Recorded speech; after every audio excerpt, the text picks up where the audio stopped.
முன்னாலே உட்காந்து காப்பி அடிச்சிருந்துச்சு ஒண்ணு. சரி விட்டேன்.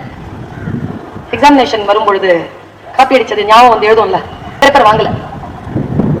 பின்னாலே வராங்க, மிஸ் பேப்பர் வாங்கிக்கோங்க மிஸ், நாளைக்கு எழுது.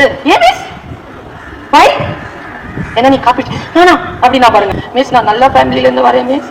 உள்ள இருந்து எங்க கோமதி சீனிவாசன், பர்வீன் கொஞ்சம் உள்ள வாங்க. Yes ma'am. ஏன் இந்த பொண்ணை டார்ச்சர் பண்ற? நான் டார்ச்சர் பண்ணல மிஸ், என்னதான் மிஸ் அவ டார்ச்சர் பண்ணிட்டு. பேப்பர் வாங்கிக்கோங்க, அடாலசன்ட் பிள்ளைங்களோட எப்படி ஹேண்டில் பண்றதுன்னு தெரியணும். யூ ஆர் வெரி யங், கோ அப்படின்னா. சரி என்ன போய் கொடுங்க, என்ன பார்த்துட்டே வாங்குங்க மிஸ், சிரிச்சுக்கிட்டே வாங்குங்க மிஸ்ங்குது. போயிடு. அப்படியே துப்பட்டா வாயில வச்சுட்டு ஒரு ஒரு சீரியல் பட நாயகி மாதிரி ஓடினாங்க. அடுத்த நாள் அது வரல, அதுக்கு அடுத்த நாளும் வரல, அதுக்கு அடுத்த நாளும் வரல. 3 நாள் வரலன்னா வீட்டுக்கு லெட்டர் போகும். நான் குளிக்கல, சாப்பிடல, எதுவும் செய்யலைங்க. அந்த 3 நாள் திக்கு பிடிச்சிட்டு உட்காந்துருந்தேங்க. ஒண்ணும் இல்ல, எங்க ஹெச்ஓடியே சாட்சி சொல்லுவோம்.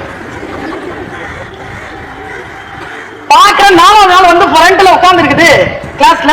பரதேவதை வந்துட்டியா, நீ படி, படிக்காம போ, காப்பி உயிரோட இரு, அது போதும்.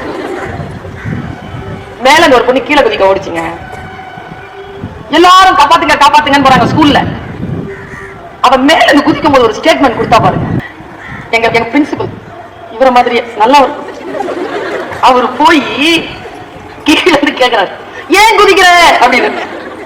அவ சொன்னா பாருங்க பதிலு, நான் ஏன் குதிக்கிறேன்னு எக்கனாமிக்ஸுக்கு தெரியும் அப்படின்னுச்சு. எக்கனாமிக்ஸ் அங்கேயே. Handle children is a very very crucial issue. அவ்வளவு சீக்கிரமா உங்களுடைய பர்சனல், அவங்களுடைய அபிஷியல் விஷயங்களில் நீங்கள் அவ்வளவு சீக்கிரமாக உள்ளே நுழைந்து விட முடியாது, நுழையக்கூடாது. அந்த கோடு யாருக்கு தெரிகிறதோ அவர்தான் மிக சிறந்த ஆசிரியராக வருகிறார்.